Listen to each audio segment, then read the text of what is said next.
DD academy में आप सभी का स्वागत है। आरआरबी ग्रुप डी 2021 की जो 23 फरवरी से शुरू होने वाली है, वो विशेष करके उन लड़कों के लिए जिन्होंने तैयारी अभी तक सही रूप से कर नहीं पाए हैं। तो मेरा जो कहना है, कुछ नहीं से सब कुछ, ये पार्ट 2 है। पार्ट 1 पहले मैं दे चुका हूं, उसकी संपूर्ण तैयारी। और जब इसकी संपूर्ण तैयारी करते हैं तो फिर आपको दो चीज की जरूरत होती है। एक है कि एग्जाम के पेपर को पकड़ते हुए संपूर्ण रूप से एक ही साथ सारे चीजों को तैयारी करना। मतलब जब आप गणित की तैयारी कर रहे हैं, उसी वक्त जीके की तैयारी कर रहे हैं, उसी वक्त रीजनिंग की तैयारी कर रहे हैं, तभी आप 23 फरवरी तक सारा कुछ कर पाएंगे और बहुत सारे सवालों को करते हुए अपनी सीट को बरकरार रख सकेंगे, अपनी चांसेस को 100% कर पाएंगे। तो इसके लिए कुछ अलग तरीके से कोशिश होनी चाहिए। और मैं बता दूं कि आप जैसे जानते हैं कि YouTube में सबसे वृद्ध व्यक्ति शायद मैं ही हूं, और मैं पिछले 47 साल से पढ़ा रहा हूं। तो इस 47 साल एक युग होता है और इस युग का अनुभव आपको मिलने वाला है। तो सबसे पहली जो बात होती है वो है कि आप इस संपूर्ण तैयारी के लिए, जैसे ddSir.co.in ये जो देख रहे हैं, इसे जैसे ही आप गूगल में सर्च करते हैं तो आप कहां पहुंचेंगे, वहां से शुरू करता हूं आज की बातें। आप सीधे यहां पर पहुंच जाएंगे। तो जहां पर देखिए तैयारी कैसे करें लिखा हुआ है, बेसिक की गणित। अब देखिए गणित के बेसिक जो है, आप इससे जैसे मैं अभी तैयारी शुरू करवाऊंगा, वैसे ही कंप्लीट अंक गणित बेसिक 10 दिन में, इसके भी कोर्स को साथ साथ चलाते हुए रहते हैं। या आप उसके नीचे 0 लेवल के अंक गणित से बेसिक कैलकुलेशन को चलाते हुए रहते हैं। यहाँ के साथ साथ एक चीज और है, समीकरण की जो तैयारी है, वो समीकरण को जरूर अच्छी तरह करते हैं। घात, घातांक, पहाड़ा अगर नहीं है तो एक दिन में पहाड़ा, आपका त्रिकोणमिति, बीजगणित के जो बेसिक हैं 2 दिन में कैसे सीखे जाते हैं, सरलीकरण के वर्ड प्रॉब्लम और सरलीकरण की तैयारी, ये दोनों साथ में करते रहते हैं। तो कहने का मतलब एक ही जगह सब कुछ मिलता हुआ रहता है। चैप्टर दर चैप्टर, जो जो चैप्टर काफी ज्यादा इंपॉर्टेंट है, औसत पर आधारित रेलवे की पूछी गई सारे सवाल यहाँ पर है। और साथ ही साथ आपकी जो जरूरत की और जो चीजें हैं, रीजनिंग के अलग से संख्या श्रृंखला, सीरीज, डिकोडिंग और सारे रीजनिंग का साथ यहाँ पर दिया हुआ है। और साथ ही साथ जो है रेलवे ग्रुप डी की तैयारी की जो पहला जो पार्ट है यहाँ दिया गया है, दूसरा पार्ट अब आज हो जाने के बाद ये लगेगा। तो चलिए, मेरा कहने का मतलब क्या है कि इसे जरूर आप रख लेते हैं, 100% फ्री है। आपकी तैयारी में ये संपूर्ण रूप से सहायता करता हुआ रहता है। तो चलिए हम अपने बातों को फिर आगे बढ़ाते हैं। अब हम पढ़ाई की तरफ चलते हैं। पहला सवाल जो है, देखिए 4 रक्त ए बी और ओ होते हैं, जो जो इन रक्त समूहों के आनुवंशिकता को नियंत्रित करते हैं, उन्हें 1A और 1B कहा जाता है। निम्न में से किस जीन के रक्त समूह ए को निर्मित करता है?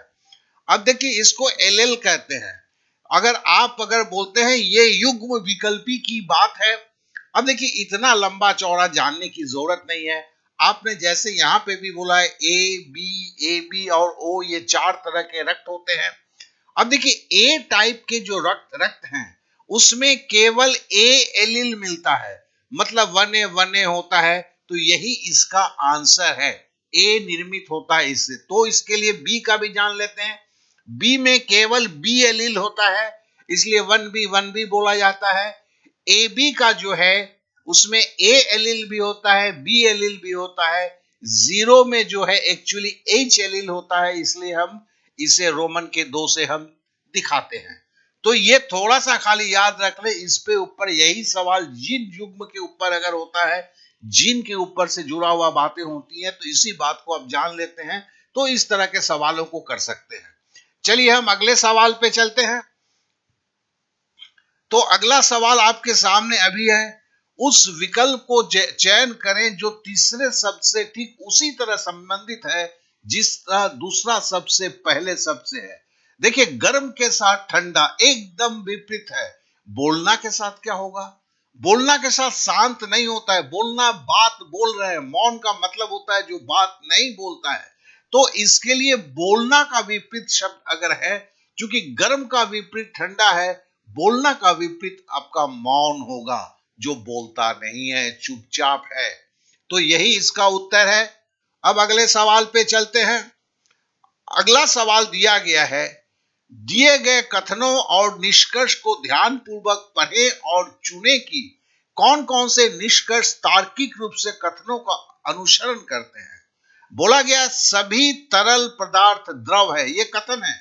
सभी द्रव गाढ़े होते हैं।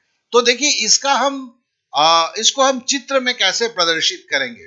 बोला गया है सभी तरल पदार्थ द्रव हैं, तो तरल पदार्थ का एक छोटा गोल बनाया, उसके बाहर द्रव का गोल बनाया। तो मतलब क्या है? द्रव के अंदर तरल पदार्थ है। तो देखिए, हमने बना दिया सभी तरल पदार्थ द्रव हैं। अब क्या बोलता है? सभी द्रव गाढ़े होते हैं। सभी द्रव, तो द्रव के बाहर जो है हमने एक और गोला बनाया, गाढ़े होते हैं। अब देखिए क्या बोलता है, निष्कर्ष है सभी गाढ़े द्रव होते हैं। सभी गाढ़े द्रव होते हैं। और दूसरा है सभी द्रव गाढ़े होते हैं। देखो, अब यहां पर एक बात आती है, यहां पे कौन सा निष्कर्ष है? सभी गाढ़े के जो वृत्त है उसके अंदर द्रव है, तो ये एक नंबर सही हो रहा है। सभी द्रव गाढ़े होते हैं। अब सभी द्रव गाढ़े होते हैं, तो ये अगर निष्कर्ष होता तो द्रव को बाहर होना चाहिए था, गाढ़े को अंदर होना चाहिए था। तो मतलब ये निष्कर्ष नहीं होगा। सभी द्रव गाढ़े द्रव होते हैं, सभी गाढ़े द्रव होते हैं। गाढ़ा बाहर है, द्रव अंदर है, तो ये मतलब ये निष्कर्ष सही है।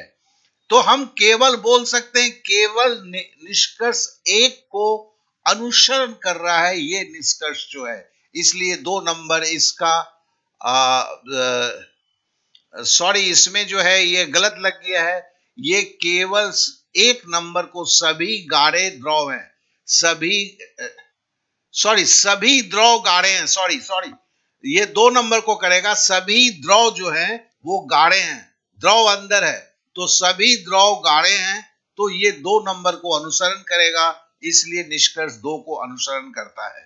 चलिए, आशा करता हूं कि ये समझ चुके होंगे। अब अगले सवाल पे चलते हैं। सीई 58 तत्व किस ब्लॉक के सदस्य हैं? देखिए, ये जो है ये आपको पीरियोडिक टेबल के कुछ चीजों को याद करना होगा। आज खाली एफ ब्लॉक के बारे में हम जानते हैं। तो देखिए, ये जो है ये लेंथियम है La57, फिर सेरेमियम है Ce58, ठीक है ना। तो आपका जो है एटॉमिक नंबर जो है 57 से 71, ये एफ ब्लॉक के अंदर में आते हैं। तो ये 58 परमाणु संख्या है। परमाणु संख्या 57 से 71 आपके 58 ब्लॉक में है। मैं इसके आके पीरियोडिक टेबल को क्यों नहीं बता रहा हूं, क्योंकि जिस तरह से अगर 10 साल के सवाल को कर लेते हैं तो देखते हैं कि पूरे पीरियोडिक टेबल के हर जगह से सवाल पूछते हैं। तो चाहे आप एक बार में सीखें, चाहे आप इसको बार बार सीखते हुए रिवीजन के साथ ले जाएं, तो मेरी जो प्रचेष्टा होती है वो होता है कि आप 10 साल के सवाल को, हर सवाल को करते हुए जाएं, तो गणित के भी सारे तरीके मोटा मोटी सीख लेंगे, उसी तरह रीजनिंग के भी सारे तरीके को सीख लेंगे, जीके के भी सारे तरीके को सीख लेंगे। चलिए, अब अगले सवाल पे चलते हैं। अगला सवाल, तो CE58 क्या होता है? एफ ब्लॉक के अंदर होता है। 57 से 71, 57 से 71 ये जितने भी तत्व हैं वो एफ ब्लॉक के अंदर होते हैं। चलिए, अब अगले सवाल पे चलते हैं। अगस्त 2018 तक इनमें से कौन सी राजस्थान में सत्ताधारी पार्टी है? देखिए, अगस्त 2018 में ये जो है आपका भाजपा का सरकार था आपके राजस्थान में। उसके बाद इलेक्शन हुआ, कांग्रेस की सरकार बनी। तो अभी सत्ताधारी पार्टी जो है वो कांग्रेस है। लेकिन ये जो सवाल आप देख रहे हैं, ये सवाल आपका है 23 सितंबर 2018 को जो है आरआरबी ग्रुप डी में पूछा गया था, उसका सवाल है। उस वक्त जो सत्ताधारी सरकार राजस्थान में थी वो भाजपा की थी। चलिए अब अगले सवाल पे चलते हैं। अब देखिए एक आपके पास अलजेब्रा का सवाल आया है। ये अलजेब्रा का सवाल आसान है, इसे देख के डरिए नहीं। तो मैं जिस तरह से करवा रहा हूं, सारे चीज आपके साथ एक साथ होते हुए जाएंगे। चलिए जरा इस सवाल को देखते हैं। x-2, देखिए यहां पे एक बिंदु दिया हुआ है, x³ - 4x² plus ax plus b एवं x³ - ax² plus bx plus 8 का सामान्य गुणनखंड है। मतलब बोला क्या है कि x-2 गुणनखंड है, मतलब इसके अंदर में गुणे के रूप में इस समीकरण में x³ - 4x² plus ax plus b के अंदर सम्मिलित है। उसी तरह x³ - ax² plus bx plus 8 के अंदर में भी x-2 है, एक गुणनखंड के रूप में है। अगर इस तरह की चीजें होती तो बहुत ही सिंपल है दोस्त, इसमें कुछ भी आप डर के ना भागे। इसमें क्या है कि सबसे पहले जो गुणनखंड बोला गया है उसे पहले लिख लें, x-2 बराबर 0, तो x बराबर क्या होगा, 2 होगा। सिंपल समीकरण का नियम है, -2 वाले इस पोर्शन को इधर ले जाते हैं, x बराबर 2 हो गया। अब देखिए x³ - 4x² plus ax plus b, इस समीकरण को लिखते हैं और इस समीकरण में जो है x के जगह 2 को रख देते हैं। कैसे रखते हैं जरा इसका देख लीजिए। देखिए x³ - 4x² plus ax plus b, मैंने इस समीकरण को उठाया है। अब देखिए x के जगह पे हमने 2 लिख दिया, इसलिए 2 का क्यूब, 4 गुने x का स्क्वायर था, देखिए 2 का स्क्वायर हुआ, ax था मतलब a गुने x के जगह पे 2 लिख लिया b। अब मान रख दिया, 2 का क्यूब मतलब 2 दूनी 4, 4 दूनी 8, माइनस 4x, नहीं 4 इंटू 2 स्क्वायर, 2 स्क्वायर का मतलब 4, 4 चौके 16, प्लस a गुने 2 मतलब 2a प्लस b, मतलब हुआ -8, 8 माइनस 16, तो -16 माइनस बड़ा है, दोनों का अंतर 8 होगा, माइनस चूंकि बड़ा है माइनस आगे आ गया, प्लस 2a प्लस b। ये समीकरण को में जब हम x को हटाए तो मेरे को मान इतना निकला। बहुत ही आसान है, कलम उठाइए कीजिए, हो जाएगा, चिंता ना करें। अब दूसरा उठा ले, x³ - ax² plus bx plus 8, अब इसे लिख लें। अब दूसरा समीकरण देखिए जैसे लिख ही दिया है मैंने। अब क्या है कि इसके जगह पर फिर x में जो है 2 की मान रख दे, तो देखिए 2 क्यूब हुआ, -a(x² था तो 2 का स्क्वायर किया, bx था तो b गुने 2 लिख दिया, 8 लिख दिया। अब देखिए 8, 2 का क्यूब करेंगे तो 8 होगा, 2 का स्क्वायर करेंगे तो 4a हो गया, ये 2b प्लस 8 हो गया। अब देखिए 8 यहां पर है, 8 यहां पर है, जोड़ा 16, माइनस 4a प्लस 2b, ये दूसरा नंबर। तो ये समीकरण 1 है और समीकरण 2 है। जब इस तरह के सवाल बोले जाते हैं, जब आपने गुणनखंड का मान x में रख दिया है, इसका मतलब ये समीकरण और ये समीकरण बराबर हो जाएगा, अर्थात 1 नंबर और 2 नंबर बराबर हो जाएगा। इसको आप ऐसे लिखते हैं, चूंकि इस अवस्था में दोनों समीकरण बराबर होंगे तो क्या क्या बराबर होंगे, -a plus 2a plus b, ये बराबर होंगे 16 माइनस 4a प्लस 2b, लिख डाला। अब देखिए इधर 4a है, इधर प्लस a है, -4a को इधर ले आएंगे तो 6a हो जाएगा, प्लस b इधर है, 2b को इधर ले जाएंगे तो -2b होगा, -2b प्लस b बराबर -b होगा। इधर 16 है, -8 को जब इधर ले जाएंगे तो 24 होगा। ये समीकरण है। अगर समीकरण का नहीं है तो आपको ये जो सवाल जो डीडी सर में दिखाया है वहां पर आपको समीकरण मिलेंगे। समीकरण के बेसिक से फटाक से समीकरण 5 मिनट में सीख लीजिए, तो फिर आप जब बढ़ रहे हैं तो आपकी ये प्रॉब्लम को वहां सॉल्व हो जाएंगे। तो चलिए अब इससे ये हमें मिल गया 6a माइनस बी बराबर 24। अब हमने इसमें से हम लगाते हैं कि कौन सा आंसर होगा। अब हम विकल्प को देखते हैं। देखिए 3 अगर डालते हैं, 3 और 5, तो a का मतलब 3 है, मतलब 6a मतलब 18, b का मतलब 5, 18 में से 5 जाएगा तो 13 होता है, 24 नहीं हुआ, मतलब ये नहीं है। अब a के जगह पर 0 बैठाया, 6a बराबर 0 हो गया, माइनस, और b बराबर -4, तो ये माइनस, ये 24 है, तो यहां तो -4 हो रहा है, ये भी नहीं हुआ।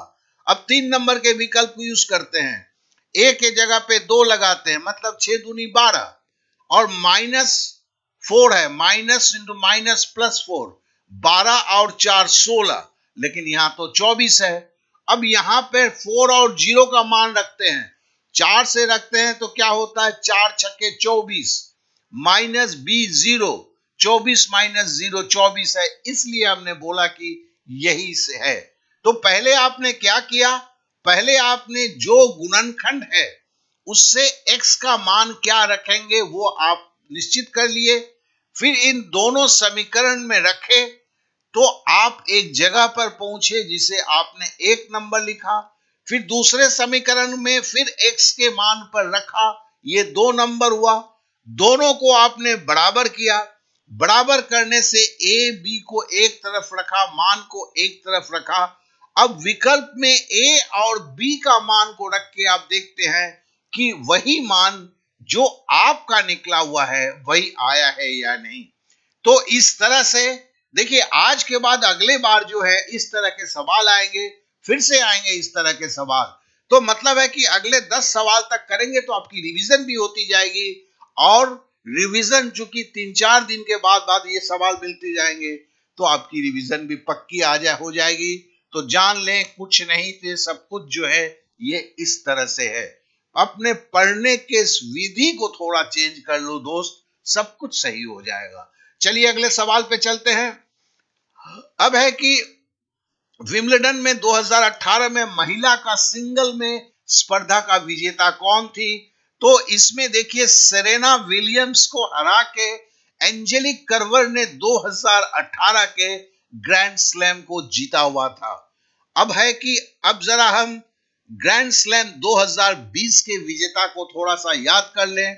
ऑस्ट्रेलियन ओपन में पुरुष में नोवाक जोकोविच ने किया था, 2020 की बोल रहा हूं, सोफिया केनिन ने लड़कियों में सिंगल्स में जीता था। फ्रेंच ओपन में राफेल नडाल ने जीता था पुरुष का, और ईगा स्वियातेक ने महिला में जीता हुआ था। विंबलडन ओपन जो है 2020 में रद्द हो गया था। यूएस ओपन जो है डोमिनिक थिएम ने जीता था पुरुष में, और नाओमी ओसाका ने जीता था इसमें। तो इसका स्क्रीनशॉट ले लें, ये जरूरी है। 2020, अगले बार में 2021 का भी हो गया है, इसका कंप्लीट नहीं हुआ, इसलिए हो जाएगा तब तक, जनवरी आते आते, तो फिर हम उसका भी दे देंगे। तो चलिए अब अगले सवाल पे चलते हैं। अगला सवाल जो है वो है 3481 का वर्गमूल। तो देखिए, वर्गमूल निकालने के पहले कभी कभी वर्गमूल बिना निकाले आप सीख सकते हैं, तो चलिए उसको कर लें, लेकिन ये जरूरी नहीं कि हर वक्त होता है। देखिए 3481, ये 34 है, इधर क्या है 6 है, तो 6 छक 36, ये हो ही नहीं सकता है। 50 25, ये होने की जगह है। 6 छक 36, ये 34 है, हो ही नहीं सकता है। 50 25, ये हो सकता है। अब देखिए 7 सते 49, आखिरी संख्या क्या है, 49 का 9 है, ये 1 है, ये नहीं हो सकता है। 59 का 9 9 81, 1 है, ये 1 है, तो मतलब इसका आंसर यही है। तो ये तो आप देख के ही कर लेते हैं, और लेकिन ऐसे आपको वर्गमूल निकालना सीखना होगा, क्योंकि ये उस बार जो है, फिर बोलता हूं, 23 सितंबर में शिफ्ट 3 के आरआरबी में जो सवाल था वो बिना किए हो सकता था, जिसके तरीके को मैंने दिखाया आपको, लेकिन ये जरूरी नहीं है कि आपके एग्जाम में ऐसे आने वाले हैं। तो इसे कैसे किया जाता है, जब आप उस पे ddser.co.in के में जाएंगे, जहां पर दिया हुआ है, वहां लिंक भी दिया हुआ है कि ऐसे को कैसे किया जाता है। केवल 5 मिनट लगेंगे, इस वर्गमूल को आप सीख लेंगे। तो चलिए अगले सवाल पे चलते हैं। अगला सवाल ये देख लीजिए, ये एक सरलीकरण है, ठीक है। ये भी आपका 23 सितंबर, देखो मेरे को 23 सितंबर के शिफ्ट 3 के सवालों को मैं कर रहा हूं, ये 35 नंबर सवाल है। तो चलिए इसको करते हैं। तो पहला क्या का हम करेंगे, तो पहले हम सवाल को लिख लेते हैं। और देखिए 8 का 4 32, ये छोटी ब्रैकेट के काम पहले कर रहे हैं। तो 128 भागे 32 का काम हमने पहले किया। अब इसके बाद का दूसरा स्टेज हम करते हैं। 32 को अगर 132 से 128 को भाग देते हैं तो 4 होता है, तो 30 माइनस 4 हुआ, और सारे चीजों को इसी तरह लिख देते हैं। उसके बाद है 30 से हम 4 को घटाते हैं तो 26 होता है, देखिए ये लाल में लिखा हुआ है। अब देखिए छोटी ब्रैकेट हट गई है, अब मझोली ब्रैकेट और बड़ी ब्रैकेट है, क्या कि 30 से 4 जैसे हमने घटा दिया, छोटी ब्रैकेट हट गई, मझोली ब्रैकेट आ गई। अब देखिए 4 का क्यूब है, तो 4 का क्यूब मतलब 4 चौके 16, 16 चौके 64, तो फिर मतलब 84, यहाँ पे 64 माइनस 26 आया, मझोली ब्रैकेट के अंदर में आया। और 64 से अगर हम 26 को घटाते हैं तो कितना होता है, तो ये 38 होता है। अब देखिए मझोली ब्रैकेट खत्म हो गया, 50 माइनस 38 हुआ, 50 में से 38 अगर घटाते हैं तो आपके पास 12 आता है। अब देखिए बड़ी ब्रैकेट हट गई, 84 भागे बड़ा 12 है। अब 12 से हम 84 को भाग देते हैं, 7 12 84, इस तरह 7 इसका उत्तर होता है। तो आशा करते हैं कि ये सरलीकरण आप संपूर्ण रूप से आप वर्ड मास के रूल को मानते हुए और साथ साथ में ब्रैकेट्स के रूल्स को समझते हुए आपने समझा होगा। चलिए अब अगले सवाल पे आते हैं। बोलता है कि एक वस्तु पानी में इस प्रकार तैरती है कि उसका 1/3 हिस्सा पानी के नीचे। देखिए ये बहुत ही इंपॉर्टेंट है, बता दिया है कि 1/3 हिस्सा पानी के नीचे है, और वस्तु का घनत्व पानी के घनत्व से n गुना ज्यादा है, ठीक है ना। तो n का मान क्या होगा, चूंकि 1/3 हिस्सा पानी के नीचे है, इसलिए n का मान भी 1/3 होगा। तो क्योंकि देखो यहां पर जितना भाग पानी के नीचे है, इस तरह के सवाल में घनत्व जितना गुना होता है वो भी उतना ही गुना होता है, इसे आप समझ लें, ठीक है ना। और चलिए अब अगले सवाल पे चलते हैं। अगला सवाल बोला गया है, जब कॉपर ऑक्साइड को हाइड्रोजन के साथ गर्म किया जाता है तो तांबा धातु और जल का निर्माण होता है। देखो भैया कॉपर ऑक्साइड में क्या है, तांबा और ऑक्सीजन है। कॉपर मतलब तांबा हुआ, तो हाइड्रोजन मिलाने से क्या हुआ, तांबा अलग हो गया, और हाइड्रोजन और ऑक्सीजन मिलके क्या बना, पानी बना, इसलिए लिखा जल। तो हाइड्रोजन के साथ क्या हुआ, तो हाइड्रोजन के साथ क्या जुड़ा, हाइड्रोजन के साथ ऑक्सीजन जुड़ा। जब ऑक्सीजन किसी के साथ जुड़ता है तो उसे ऑक्सीकरण कहते हैं। तो हाइड्रोजन के साथ क्या जुड़ा, ऑक्सीजन जुड़ा, इसलिए हाइड्रोजन का क्या हुआ, ऑक्सीकरण हुआ। तो देखो यहां हाइड्रोजन पूछा है तो आप बोलोगे ऑक्सीकरण, सॉरी यहां पे गलती हुआ है, यहां पे मैं अब चेंज भी नहीं कर सकता। हाइड्रोजन के साथ क्या हुआ है, हाइड्रोजन के साथ ऑक्सीकरण हुआ है। कॉपर ऑक्साइड के साथ क्या हुआ है, कॉपर ऑक्साइड के साथ आपका रिडक्शन हुआ है, ऑक्सीजन हटा है।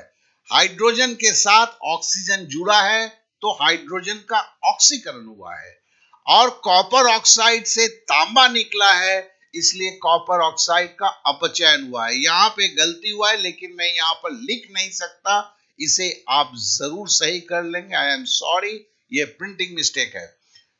हाइड्रोजन के साथ ऑक्सीजन जुड़ा है। अब चलिए अगले सवाल पे आते हैं। बोला गया है नीचे दिए गए कथन का उसके बाद दी गई अवधारणा 1 और 2 द्वारा अनुसरण किया गया है। आपको कथन और उसके बाद दी गई अवधारणा पर विचार करना होगा, और ये तय करना होगा कि कथन में कौन सी अवधारणाएं अंतर्निहित है। कथन क्या है? एक मनोवैज्ञानिक अपने ग्राहक को बताता है कि मोबाइल की लत एक मनोवैज्ञानिक रोग है। अब देखो अवधारणा यहां दिया हुआ है, मनोवैज्ञानिक मानसिक रोगों का इलाज करता है। अब देखिए ये कथन से तो एक है कि मनोवैज्ञानिक के पास कौन जाते हैं? मानसिक रोग वाले ही जाएंगे। हृदय की प्रॉब्लम वाले, हार्ट की प्रॉब्लम वाले तो मनोवैज्ञानिक के पास नहीं जाएंगे। तो किसी रोग के लिए सर्जरी सबसे अच्छा विकल्प है, यह अवधारणा तो इससे बन ही नहीं सकता है। केवल अवधारणा एक अंतर्निहित है। देखो यह कितनी चालाकी, अवधारणा एक नंबर तो दिया ही नहीं है। तो आप इसमें बोल सकते हैं कि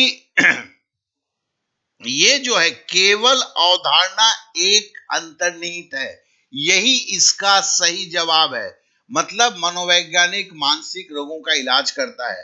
तो सॉरी यार, अवधारणा दो ना, तो अवधारणा एक ना तो दो है, अवधारणा एक, दोनों ही अंतर्निहित है। दोनों में से देखो, इसमें केवल एक ही होगा, मनोवैज्ञानिक मानसिक रोगों का इलाज करता है। यहां पर भी ये यहां पर नहीं होगा, ये एक नंबर पे होगा। ये दोनों जगह पे टाइपिंग में, मतलब ये जो आपका ये है क्या बोलते हैं, मतलब ये जो लगा हुआ है ये गलत जगह पे लग गया, ये एक नंबर पे होगा। क्या मनोवैज्ञानिक, ये तो अवधारणा एक और दो, ये मनोवैज्ञानिक मानसिक रोगों का इलाज करता है। तो चलिए अगले सवाल पे चलते हैं। बोलता है यदि पाइन को SLGH में लिखा जाता है तो AT को आप किस प्रकार लिखेंगे?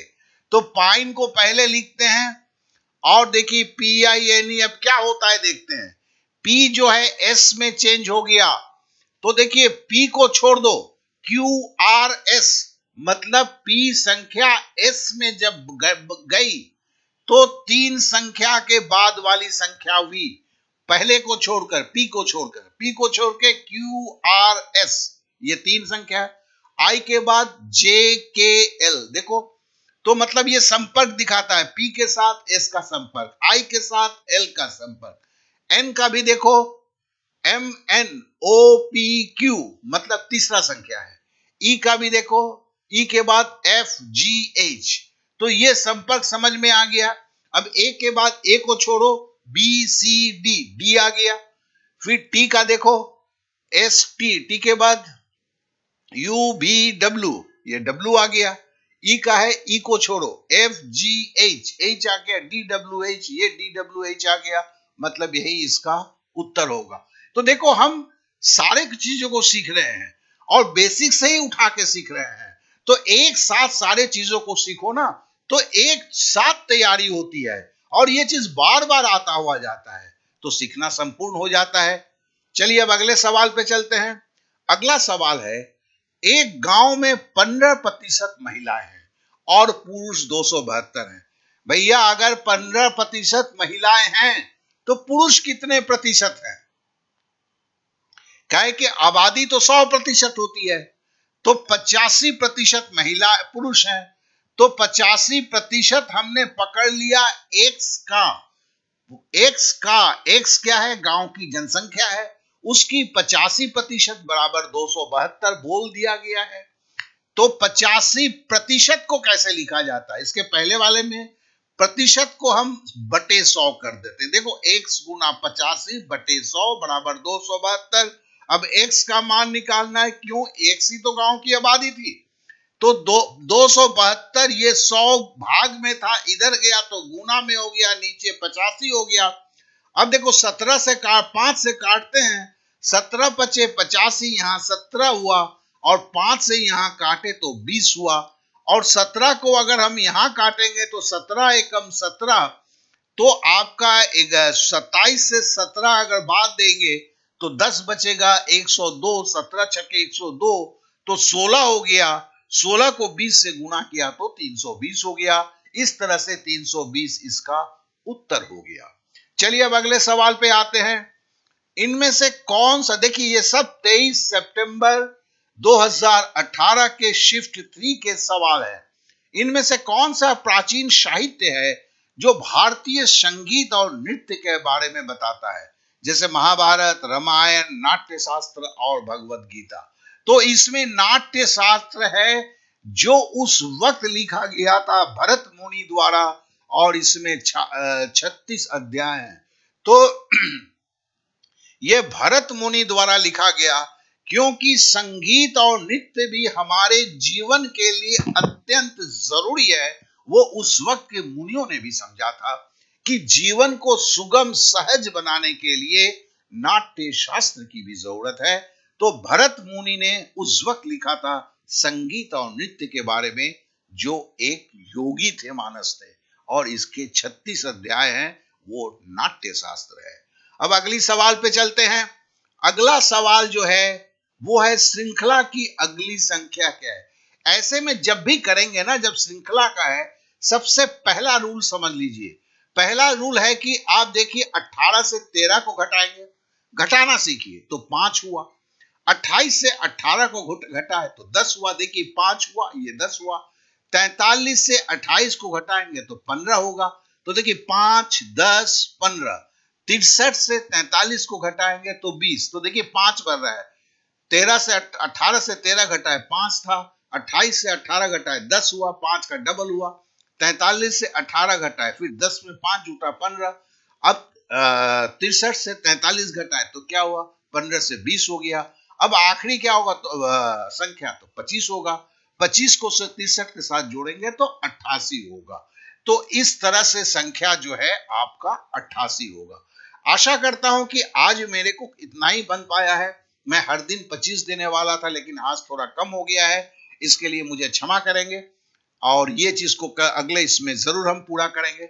अब देखिए यहां पर जो है, अभी इसमें यहां पर यही सिंबल आपको आने वाला है डीडी एकेडमी का, जिस पर आप जैसे क्लिक करेंगे तुरंत मेरे वेबसाइट पर पहुंच जाएंगे।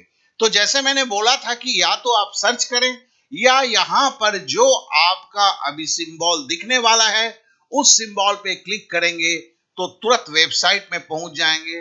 वहां पर भी ये वीडियो रखा हुआ है, और वहां पर आज मैं ये 42 है 50 तक कर देने वाला हूं, जिसे आप वहां पर देख लेंगे। तो बहुत बहुत धन्यवाद, बने रहिए मेरे साथ, और दूसरों को भी इसे शेयर कीजिए जो दोस्त आपके तैयारी कर रहे हैं। बहुत बहुत धन्यवाद, बहुत बहुत धन्यवाद।